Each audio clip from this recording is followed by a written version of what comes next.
இது முஸ்லீம் சமுதாயத்தை பாதிக்கிற இன்னொரு விஷயம் இருக்கிறது, இன்னொன்று நடந்திருக்கிறது. என்ன நடந்திருக்குன்னு கேட்டால், ஒரு ஒரு பெண்ணு, கேரளாவை சேர்ந்த ஒரு பெண்ணு, அவள் என்ன செய்கிறான்னு கேட்டால், பேருந்தில் போய் கொண்டிருக்கும் பொழுது அவர் பக்கத்தில் ஒருத்தர் நிற்கிறாரு, அவர் உரசுற மாதிரி நிற்கிறார்.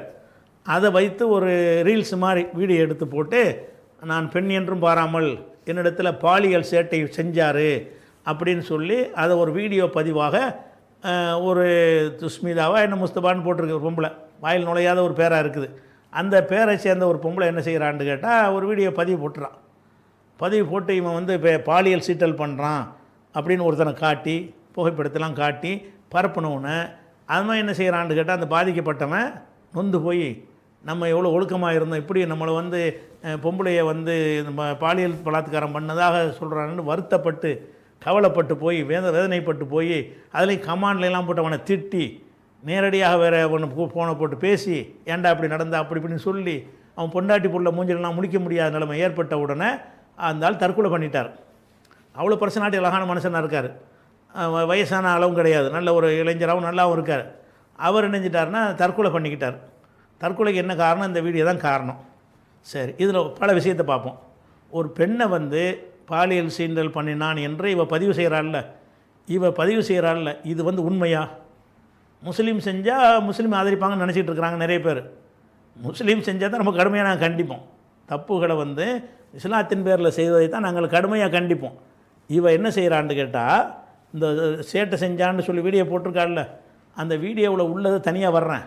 இந்த வீடியோ எடுத்தது யார்? வீடியோ நீ போடுறதா இருந்தால் இவளைத்தானே சேட்டை பண்ணுறான் அவன், இவ வாதப்படி. அப்போ இவ தானே எடுக்கணும், இவ தானே செல்ஃபி வச்சு எடுத்து அது மாதிரி எடுத்து காட்டினா தான் இது நெசமாக இவ எடுத்திருக்கான்னு அர்த்தமாகும். ஆனால் அந்த வீடியோவில் இவ ஒன்றுமே செய்யலை, வேறு ஆள் எடுத்த வீடியோ அது. இவ இந்த விஷயத்தை வந்து வேறு ஆள் மூலமாக வீடியோ எடுக்கப்பட்டால் தான் இப்படி போட முடியும். அப்போ வேறு ஆள் மூலமாக வீடியோ எடுக்கிறேன்னா என்ன அர்த்தம்? ஏற்கனவே பிளான் பண்ணி எவனாச்சும் கிடைப்பான், அவன் பக்கம் நான் உரசுற மாதிரி இப்போ நிற்கிறேன், நீ வீடியோ எடு, அதை போட்டால் ரீல்ஸ் அள்ளும் அப்படின்னு அவள் பிளான் பண்ணி, கண்டிப்பாக பிளான் பண்ணி தான் செஞ்சுருக்காவ. பிளான் இல்லாட்டி இந்த வீடியோ வந்து வேறு ஒருத்தன் தான் எடுக்கிறான், இவன் எடுத்த வீடியோ கிடையாது. அப்போ வேறு ஒருத்தன் யார்?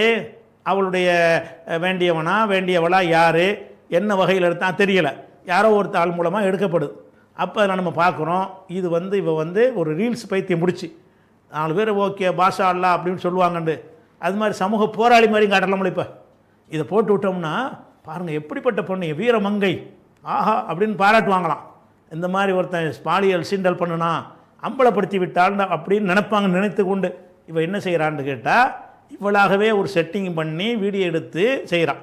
ரெண்டாவது என்னன்னு கேட்டால், அந்த வீடியோ காட்சியை பார்த்தாலேயே அந்த ஆள் சும்மா தான் நிற்கிறாரு, லேசாக பஸ்ஸு ஆடும்போது ஒட்டுறாரே தவிர மற்றபடி இவ தான் போய் ஒட்டுறான். அந்த வீடியோவில் இவ தான் போய் யார்களை போய் நிற்கிறான். அப்போ நின்று என்ன செய்கிறான்னு கேட்டால், இதன் மூலமாக வந்து உரசிட்டு என்னை உரசிட்டான், என்னை இடிச்சிட்டான், என்னை பாலியல் சீண்டல் பண்ணிட்டான்னு காட்டுறான். அதை பார்த்தா இவ மேலே தான், இவ தான் ஒரு ஆம்பளையை பாலியல் சீண்டல் பண்ணுறான். சும்மா இருக்கிறவனை இவ தான் உரசுறா, உரசி விட்டு இந்த வீடியோ போடுறா. பார்க்குற கூமுட்டையில் என்ன செய்கிறாங்க, இதை சிந்திக்கணுமா இல்லையா? இதை பரப்பலாமா? இவ ரீல்ஸுக்காக பண்ணான்னு சொன்னால் இதை முதல்ல அந்த வீடியோ சிந்திக்கணும்ல. நீங்கள் இவன் அப்படி செய்யலையே, பஸ்ஸில் வேகமாக போகும்போது ஆடும்போது லேசாக உரசத்தானே பக்கத்தில் இருந்தாங்கன்னா உரசத்தானே செய்வாங்க. அப்படி நடந்திருக்கே தவிர மற்றபடி இவன் தானே போய் ஒட்டி ஒட்டி நிற்கிறா. இவ பெரிய உத்தம பத்தினியாக காட்டக்கூடியவளாக இருப்பாளே, ஆனால் என்ன செஞ்சுருக்கனே, உரசனாண்ட தள்ளி நின்று போ.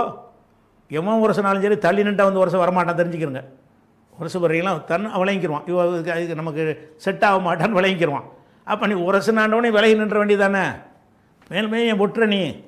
அப்போ ரீல்ஸு தான் எது, இதன் மூலம் ஒரு பேர் எடுத்து ஒரு செத்தாலும் பரவாயில்லை, ஒருத்தன் மானம் போனாலும் பரவாயில்லை, ஒருத்தன் குடும்ப வாழ்க்கை தொலைஞ்சாலும் பரவாயில்லை, எனக்கு ரீல்ஸ் வரணும். ஒரு இஸ்லாமிய பேரில் இருக்கக்கூடிய பெண்ணுக்கு இது வரலாமா? அப்போ இந்த ரீல்ஸ் வந்து உங்களை எப்படியெல்லாம் ஆக்குது, என்ன வேண்டாலும் பேச வைக்குது, என்ன வேண்டாலும் உங்களை என்ன செய்யுது, உங்களை போராளின்னு பாராட்டுவான்ல, ஆஹோ அதுக்கு தான் இது செஞ்சுருக்கிறான். அப்போ இவ செஞ்சது பெரிய பயங்கரமான ஒரு குற்ற செயல். இது இவ நல்லவளே கிடையாது. பார்த்தீங்கன்னு சொன்னால் இவ மகா கெட்டவளாக தான் இருக்கிறாள். அதனால தான் வந்து பொய்யை சொன்ன கெட்டவ தானே. பொதுவாக இந்த இடத்துல ஒன்று சொல்லிக்கொள்ள விரும்புகிறேன். பொதுவாக பெண்கள் சொன்னது எல்லாம் சரின்னு நம்புகிற தன்மை எல்லாத்தையும் இருக்குது. பெண்கள் சொல்வதையும் பரிசீலிக்கணுங்க. பெண்கள் சொன்னாலும் நிஜத்தையும் சொல்வார்கள், பொய்யும் சொல்வார்கள். ஒருத்தனோட 10 வருஷம் பழகுவா, பழகி இவன் விரும்பி எல்லாம் செஞ்சுட்டு என்னத்தையும் அவன்கிட்ட எதிர்பார்த்துருப்பான், என்னை கல்யாணம் பண்ணுவா மாட்டேன்னு இருப்பான், அல்லது எனக்கு ஒரு ஏதாவது 10 லட்ச ரூபா பணம் கொண்டு கேட்டிருப்பான், இல்லைன்னு இருப்பான். உடனே என்னை வந்து 10 வருஷமாக என்னை கட்டாயப்படுத்திட்டார். 10 வருஷமாக ஒருத்தர் கட்டாயப்படுத்த முடியும்? 10 வருஷம் கழித்து 10 வருஷம் அவனோட ஒரு ஜாலியாக இருந்துட்டு என்ன செய்வான்னு கேட்டால் அதை ஒரு பதிவாக போடுவான். அதுக்கு பெண் உரிமையெல்லாம் கத்துவாங்க, பார்த்தீர்களாண்டு. அப்போ இந்த 10 வருஷம் என்ன பண்ணிகிட்டு இருந்த? இப்படி நிறைய நடக்குதா இல்லையா? அப்போ வந்து ஒரு விஷயத்தை அந்த மாதிரி நடந்தால் ஸ்பாட்டில் உடனே சொன்னால் தான் உண்மையாக இருக்குது, தெரிஞ்சுக்கிறங்க. அன்னைக்கே செஞ்சால் தான். பல வருடங்கள் நான் வந்து பல வருடம் என்னை கற்பழிச்சிட்டாரு, பல வருஷமாக என்னை பல வருஷமாக கட்டாயப்படுத்தி கற்பழிக்க முடியும்? அவன் முதல் தடவை கட்டாயப்படுத்தி கற்பழிக்கும் போது நீங்கள் வெளியே வரல. அதே மாதிரி தான் அந்த கேரளாவில் ஒரு நடிகரை பற்றி இந்த நடிகை சொன்னால் இதே மாதிரி தான். பல வருஷமானு சொல்கிறா. பல வருஷமாக நீ என்ன பண்ணிகிட்டு இருந்த? இவ்வளவோ வாய்ப்புக்காக வேண்டி எல்லாம் செஞ்சுவிட்டு எதிர்பார்த்தது கிடைக்கலன்னு ஒன்று என்ன செய்கிறான்னா, பொம்பளை வந்து ஆம்பளை மேலே பழியை போட்டால் எல்லா கூமுட்டையும் அப்படி தானே இருக்கானுவோ. பொம்பளை சொன்னால் சரியாக இருக்கும், பொம்பளை பக்கம் நிற்கணும், பொம்பளை பக்கம் நிற்க சொல்லி எங்களுக்கு கிடையாது, நியாயத்தின் பக்கம் நிற்கணும். பொம்பளை பக்கம் ஆம்பளை பக்கம்ங்கிற பிரச்சனை நமக்கு வரக்கூடாது. எல்லாம் சமம்டா. நீங்கள் என்ன செய்யணும்? ஆணும் பெண்ணு சமம்ங்கிறீங்க, அப்போ ஏன் பொம்பளை பக்கம் நிற்கிறீங்க? ஒரு பக்கம் எதுக்கு நிற்கிறீங்க? சமம் இல்லைன்னு காட்டுறீங்க. அப்போ என்ன செய்யணும்? இந்த மாதிரி பெண்கள் சம்மந்தப்பட்ட விஷயம் வரும் பொழுது அதில் பொம்பளை பொய்யும் சொல்லுவா, உண்மையும் சொல்லுவான்னு தான் அதை பார்க்கணும். ஆம்பளைக்கு பார்க்குற மாதிரி ஒரு விஷயத்தை சொன்னாங்கன்னா யார் சொன்னான்னு இருந்தாலும் இது உண்மையாகவும் இருக்கலாம், பொய்யாகவும் இருக்கலாம். ஒரு நிறுவனத்தில் வேலை செய்யும்போது அந்த மேனேஜர் கவுத்திடுவா, முதலாளியை கவுத்திடுவா, எல்லாம் அதுக்கு வேண்டிய சலுகை கிடைக்கலன்னு சொன்னால் எந்த ரேஞ்சுக்கு வேணாலும் போயிடுறான். நிறைய பெண்கள் அப்படி இருக்கிறாங்க, கொஞ்சம் நெஞ்சம் பேர், அதிகமான பேர் இருக்கிறாங்க. அதனால தான் இப்போ வேலைக்கு பெண்களை ஆள் வைக்கிறது பயப்படுறாங்க எல்லாரும். வேலைக்குன்னு வைப்போம், அப்புறமேல கையை பிடிச்சிடான்ருவாங்க. ஒரு பஸ்ஸில் போய்கிட்டு இருக்கும்போதுங்க ஒரு பொம்பளை திடீர்னு என்னை கையை பிடிச்சி இழுத்துட்டான்னு கத்திட்டான்னு வைங்க, சும்மா அம்புட்டு பேர் சேர்ந்து ஒருத்தனை ஒத்திடுவாங்க. கையை பிடிச்சி நெசமா பிடிச்சா நான் பக்கத்தில் உள்ள கரெக்டாக கேட்டு எங்கள் பையை பிடிச்சா நீங்கள் பார்த்தியலாங்க அப்படின்லாம் கேட்கணுமா இல்லையா? பொம்பளை சொன்னால் பொம்பளை பொய் சொல்வாளா? ஏன்னா பொம்பளை ஏன் பொய் சொல்ல மாட்டா? பொம்பளையும் ஆம்பளையும் பொய் சொல்லக்கூடிய தன்னை 2 பேர்ட்டும் இருக்குத்தானே செய்யுது. அவங்களுக்கு பாதிப்பு வரும்போது அவங்க ஏதாவது ஒரு லாபத்தை நோக்க கொண்டு ஆம்பளை சொல்கிற மாதிரி பொம்பளையும் சொல்லுவாள்ல. பொம்பளை பொய் சொல்லுவாளான்னு ஒரு மீனிங்கில் இருக்கிறாங்க. இந்த மாதிரி தீபக்கு மேலே இந்த பொம்பளை பேசியிருக்காருன்னா என்ன பார்க்குறேன்? பொம்பளை சொல்கிறாள்ல, பாலியல் இல்லாமையா சொல்லுவா? இல்லாமல் சொல்லுவா. இல்லாமல் தான் பாதி கேஸ் இருக்கும், பாதி கேஸ் அப்படி தான், பொய் தான். இந்த வரதட்சணை கேஸ்ன்னு கொடுக்குறாங்களா, அதெல்லாம் பாதி பொய் தானே. புருஷனோட ஏதாவது சண்டை வந்தால் எனக்கு டவுரி கேட்டு அடித்தான்னு போய் சொல்கிறாள்வோ. அப்போ பெண்களை பொறுத்த வரைக்கும் அவர்கள் சொல்கிற எந்த ஒரு விஷயமாக இருந்தாலும் ஆண்கள் சொல்லும்போது எப்படி பிரித்து பார்த்து இது உண்மையாக பொய்யான்னு பார்த்து நீங்கள் சீர்தூக்கி பார்க்குறீங்களோ அதே மாதிரி தான் இதுலையும் செய்யணும். பொம்பளை சொன்னால் கரெக்டுன்னு நினைக்கக்கூடாது. அந்த ஒரு தன்மையினால தான் இவ போடுற அந்த வீடியோவிலேயே அவள் தான் தப்பு செய்கிறவன்னு கண்டுபிடிக்க முடிகிறது. பரப்புகிறான். அந்த வீடியோவை பார்த்தாலேயே இவ தான் ரீல்ஸுக்காக வேண்டி இப்படி செய்கிறா அப்படின்னு எவனுமே விளங்கிட முடியும். அது அவனுக்கு விளங்கலை. அதை லைக் பண்ணுறவனுக்கு ஷேர் பண்ணுறவனுக்கு ஏன்டா விளங்கலை? எப்படி இது பரப்பி விட்டான் ஒருத்தனை வாழ்க்கையை நாசமாக்குனீங்க? அவள் தான் போட்டுட்டான்னு சொன்னால் அலட்சியப்படுத்திட்டு போகணுமா இல்லையா? இவர் நோக்கத்துக்காக செய்கிறாள்னு படிச்சுன்னு வழங்கணுமா இல்லையா? அப்போ யார் போட்டாலும் என்ன செய்யணும்னா பரப்புறது, லைக் பண்ணுறது, அதுக்கு வந்து கீழே உட்காந்து கமாண்ட் அடிக்கிறது, சரியான புரட்சி பண்ணு, சரியாக செஞ்சீங்க அப்படின்னு செய்வது. இப்போ கடைசியில் என்னாச்சு? இவன் நினச்சா நம்ம முஸ்லீமாக இருக்கிறதுனால முஸ்லீம் சமுதாயம்லாம் திரண்டு வந்து அப்படி நிற்பாங்க அப்படின்னு நினச்சா. ஏன் நிலைமை என்ன இருக்குது? அங்கே இஸ்லாமியர்கள் பார்க்க மாட்டாங்க, எல்லாம் அம்மா பட்டம் தானே இருக்க மாட்டாங்க, வழங்குதா? இஸ்லாமியர்கள் கரெக்டான பார்வையில் தான் இருப்பாங்க. அவங்க என்ன செய்கிறாங்க? இந்த மக்கள்லாம் இவ தான் குற்றவாளி, இவளை தண்டிக்கணும். அங்கே உள்ள முஸ்லீம் வழக்கறிஞர்கள்லாம் இவளை கைது செய்து சிறையில் அடைக்கிற வரைக்கும் நாங்கள் ஓய மாட்டோம் அப்படின்னு சொல்லி இவளுக்கு எதிராக களமீனுங்க இருக்கிறத முஸ்லீம் வழக்கறிஞர்கள் தான். கடைசியில் என்ன ஆச்சுன்னா அவளை கைதும் பண்ணிட்டாங்க, சிறையில் அடைச்சிட்டாங்க. மாஜிஸ்ட்ரேட் கோர்ட்டில் நிப்பாட்டி ஜெயிலில் அடைச்சிட்டாங்க.